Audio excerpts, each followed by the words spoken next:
আসসালামু আলাইকুম এভরিওয়ান। আমার আজকে সহজ রেসিপিতে আপনাদের সাথে শেয়ার করতে যাচ্ছি শীতের নতুন আলু দিয়ে মুরগির ঝোল রান্নার রেসিপি। আর এই আলুটাকে আমাদের বাসায় স্যান্ড পটেটো বলা হয়। আমার বাচ্চারা বিশেষ করে বলে আম্মু স্যান্ড পটেটো, কারণ হচ্ছে এই আলুটা অনেক বালি বালি হয়। শীতের এই আলুটা আমি খুব ভালো করে কিন্তু খোসা ছাড়িয়ে নিলাম। আর এইখানে ছিল প্রায় 1.5 কেজির মতো চিকেন। দিয়ে দিচ্ছি তেজপাতা, দারুচিনি, এলাচ, লবঙ্গ এবং গোলমরিচ। মশলার পরিমাণ অবশ্যই আপনারা বুঝতেছেন। তো আমি দিয়ে দিলাম আলুর মধ্যে। আমি কিন্তু এই পটেটো যখনই রান্না করি আমি কিন্তু একেবারেই মশলাগুলো ইউজ করি। দিয়ে দিচ্ছি পেঁয়াজ কুচি প্রায় 1/2 কাপ পরিমাণ, 1 মুঠো পরিমাণ দিয়ে দিলাম রসুন কুচি, আর 1 মুঠোর চেয়ে একটু কম দিয়ে দিলাম আদা কুচি। এখন দিয়ে দিচ্ছি প্রায় 1.5 টেবিল চামচের মতো হলুদের গুঁড়ো, স্বাদ মতো মরিচের গুঁড়ো, ঝাল অবশ্যই আপনাদের পছন্দ মতো। দিয়ে দিচ্ছি 1.5 টেবিল চামচ পরিমাণে ধনিয়া গুঁড়ো, আর ভাজা জিরের গুঁড়ো দিয়ে দিচ্ছি 1.5 টেবিল চামচ পরিমাণ। তারপরে দিয়ে দিচ্ছি স্বাদ মতো লবণ। আর হ্যাঁ, অবশ্যই চেষ্টা করবেন এই রেসিপিতে ভাজা জিরের গুঁড়ো ইউজ করতে। বাজারের যে পাউডার পাওয়া যায় এগুলো ইউজ না করাই আমার মনে হয় এই রেসিপিতে ভালো, যদি রিয়েল টেস্ট পেতে চান।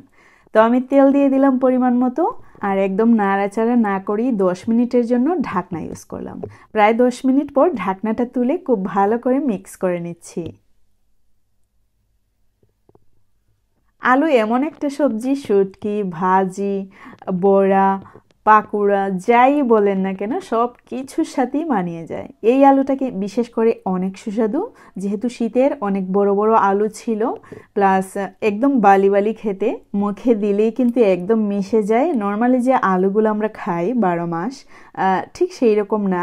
তো দেখতে পাচ্ছেন আলু এবং চিকেনটাকে আমি 60 to 70% মতো সেদ্ধ করে নিয়েছি। যাদের মনে হয় যে ভুনাই খাবেন, ঠিক 1 কাপ পরিমাণ ঝোল আপনারা এইখানে অ্যাড করতে পারেন। আমি যেহেতু খুব ভাসা ভাসা ঝোল খাবো, তাই জন্য আমি প্রায় 1.5 লিটারের মতো পানি ইউজ করেছি, যদিও পরে শুকিয়ে যাবে। এখানে আছে 1.5 কেজি মুরগির মাংস প্লাস 1/2 কেজিরও উপরে আলু। যারা নতুন তাদের জন্য একটি টিপস বলতে পারেন, যখনই দেশি মুরগি দিয়ে আলু রান্না করার চেষ্টা করবেন, আমার মনে হয় ঠিক সেম ওয়েতে রান্না করলে একদম ভেজাল মুক্ত থাকা যাবে, এমনকি স্বাদে কিন্তু একটুও কমতি হবে না। আপনারা ট্রাই করলেই বুঝতে পারবেন। তো টিপসটি হলো যে মুরগির মাংসটা আগে দেওয়ার পর আলু যখন আমি যেইভাবে আর কি স্টেপ বাই স্টেপ করলাম, ঠিক এইরকম ওয়েতে যদি 10 মিনিট প্রথমেই রান্না করেন, মুরগির মাংসটা যে নিচে থাকে তেল সহ, আমি কিন্তু সব মশলা দেওয়ার পরেই কিন্তু ভাপে বসিয়েছিলাম প্রায় 10 মিনিটের জন্য। এই সময়ের মধ্যে কিন্তু উপরের আলু কিছুটা সেদ্ধ হয় আর নিচের মুরগির মাংসটা অনেকটাই সেদ্ধ হওয়ার পথে থাকে, প্রায় 20 to 30% মতো সেদ্ধ হয়ে যায়।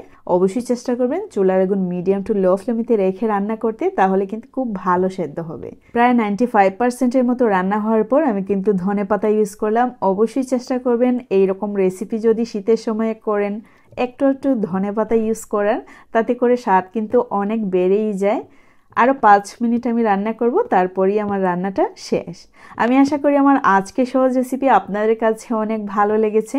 ভালো লাগলে অবশ্যই একটি লাইক দিতে ভুলবেন না। আপনাদের মতামত কমেন্টস করে আমাকে জানাতেও ভুলবেন না। আপনাদের একটি লাইক কিন্তু পরের আরেকটি কন্টেন্ট তৈরি করতে অনেক হেল্প করে।